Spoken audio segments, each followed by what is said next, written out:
México se ha convertido en el corredor migratorio más grande de todo el mundo, con más de 11 millones de migrantes pasando todos los años desde sus países natales en Latinoamérica, con el destino y el sueño de llegar a Estados Unidos, la máxima potencia del mundo. Esto lo hacen por diversas causas. Puede ser la calidad de vida de su país natal, la inseguridad o incluso problemas sociales y personales. México ha sufrido este fenómeno desde hace mucho tiempo, el cual se ha tratado de maneras muy diversas y se han tomado medidas muy cuestionables acerca de esto, ya que hay veces donde se llega a procurar más el destino que el proceso de estos migrantes, dejando de lado la vulnerabilidad y riesgos que los migrantes toman, e incluso evadiendo los derechos humanos de cada uno de ellos. Hoy veremos cómo los migrantes y su paso por México se vuelve cada vez más peligroso y más complicado, algunos siendo detenidos en las diversas fronteras que hay en México y otros siendo cruzados ilegalmente, topándose con muchos problemas como lo es el narcotráfico, la trata de personas, el robo e incluso discriminación por el mismo pueblo mexicano. Entonces hoy veremos cómo de diversas maneras y en diversos contextos se puede mejorar esta situación, qué manera podemos apoyar a estas personas y cómo también podemos beneficiar al país con este fenómeno. También qué podemos implantar en nuestro gobierno o en ciertas propuestas para el bien común. ¿Quieren comer? ¿Quieren comer? No han comido mucho tiempo. En la segunda mitad del siglo XX, Centroamérica vivió uno de los periodos más turbulentos de su historia. La violencia, alimentada por conflictos ideológicos, desigualdades económicas y la intervención extranjera, dejó cicatrices profundas en las naciones de la región. Hoy, décadas después de los procesos de paz, el fantasma de esa violencia sigue presente, transformado en nuevas formas que continúan marcando el día a día de sus habitantes. Las guerras civiles en Centroamérica no fueron fenómenos aislados, nacieron de décadas de desigualdad, concentración de la riqueza y exclusión social. Como en países como El Salvador, Guatemala y Nicaragua, condiciones estallaron en conflictos armados que enfrentaron a ejércitos estatales contra movimientos insurgentes. La Guerra Fría trajo consigo un factor externo, la intervención de Estados Unidos bajo la lógica de contener al comunismo. Washington financió dictaduras, entrenó fuerzas contra insurgentes y armó movimientos contrarrevolucionarios, como la contra Nicaragua. La población civil fue la más afectada. Millones de personas vivieron desplazamientos forzados, asesinatos, desapariciones, violaciones sistemáticas a sus derechos humanos y las masacres como el Mozote en El Salvador y los genocidios como en Guatemala son recordatorios dolorosos de esa época. Las mujeres sufrieron violaciones y maltratos antes de ser ejecutadas. Lo que hicieron después de encerrar. A finales de los años 80 y principios de los 90, los conflictos armados comenzaron a dar paso a negociaciones. Por ejemplo, en Nicaragua, el Frente Sandinista de Liberación Nacional y en El Salvador, el Frente Farabundo Martí para la Liberación Nacional se sentaron a dialogar. Los acuerdos buscaban detener el derramamiento de sangre, pero ¿de verdad fueron suficientes para resolver las causas estructurales de estos conflictos? Aunque los acuerdos de paz trajeron el fin de los enfrentamientos armados, dejaron sin resolver muchísimos problemas que son fundamentales, por ejemplo, como la desigualdad, la pobreza y la exclusión social. En palabras de Karl Marx, la violencia es la partera de la historia.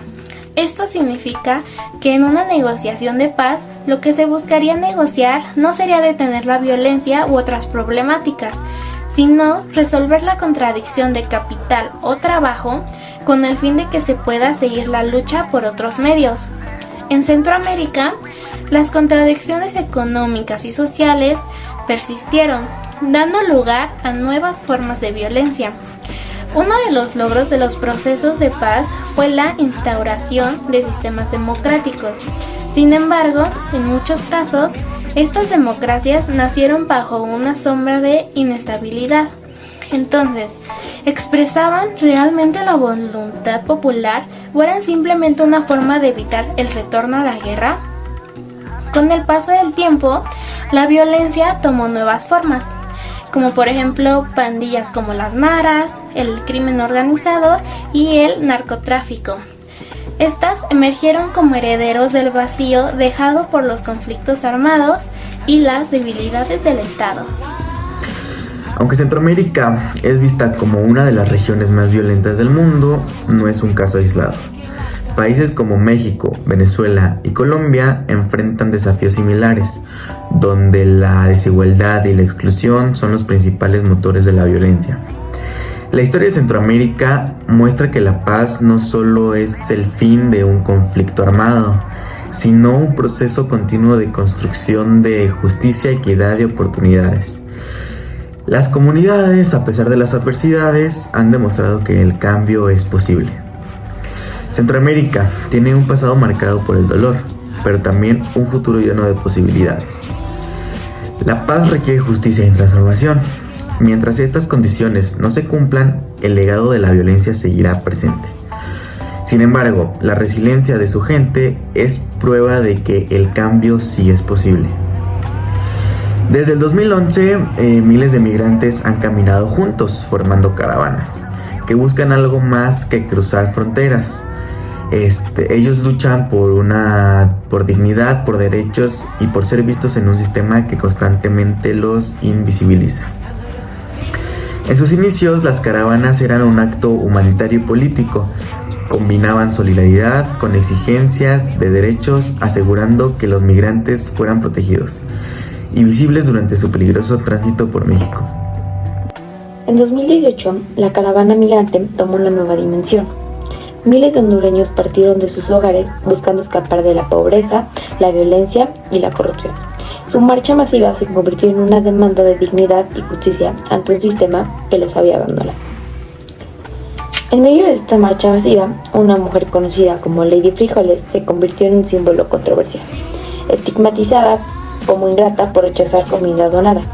Su historia reflejó tensiones entre caridad, dignidad y narrativas mediáticas. Yo sé que no es fuerza que le den de comer a uno, ¿verdad? No es fuerza. Y la verdad, pues la comida que están dando aquí, fatal. Miren, solo miren lo que están dando. Miren, puros frijoles molidos como que fueran, como que estuvieran dando de comer a los chanchos. Y la verdad, pues, ni modo, hay que comerse esa comida porque si no, nos morimos del hambre. Cada día era un reto. Los migrantes enfrentaban el cansancio, las barreras naturales y los obstáculos impuestos por las autoridades mexicanas. A pesar de todo, la caravana avanzaba, demostrando así organización autónoma y colectiva. El 27 de octubre del 2018, la caravana enfrentó uno de sus mayores retos, un bloqueo policial en el puente Arenas. A oscuras y sin comunicación, más de 7,000 personas decidieron no retroceder. En respuesta al éxodo, el gobierno mexicano ofreció el plan "Estás en tu casa". Aunque sonaba prometedor, la desconfianza era evidente.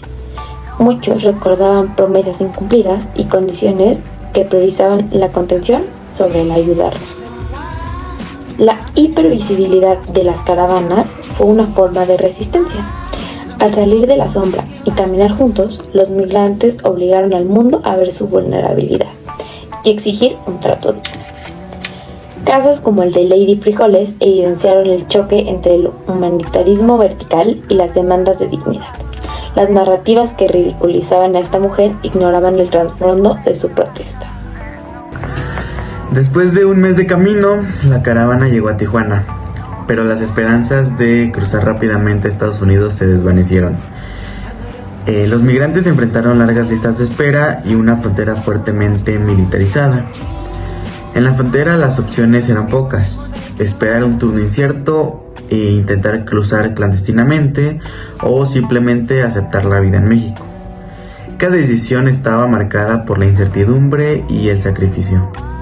El fenómeno de las caravanas migrantes no terminó con su disolución en 2018, más bien marcó un hito en la lucha por los derechos de las personas migrantes, recordándonos que el derecho a migrar debe ser garantizado, con dignidad y justicia.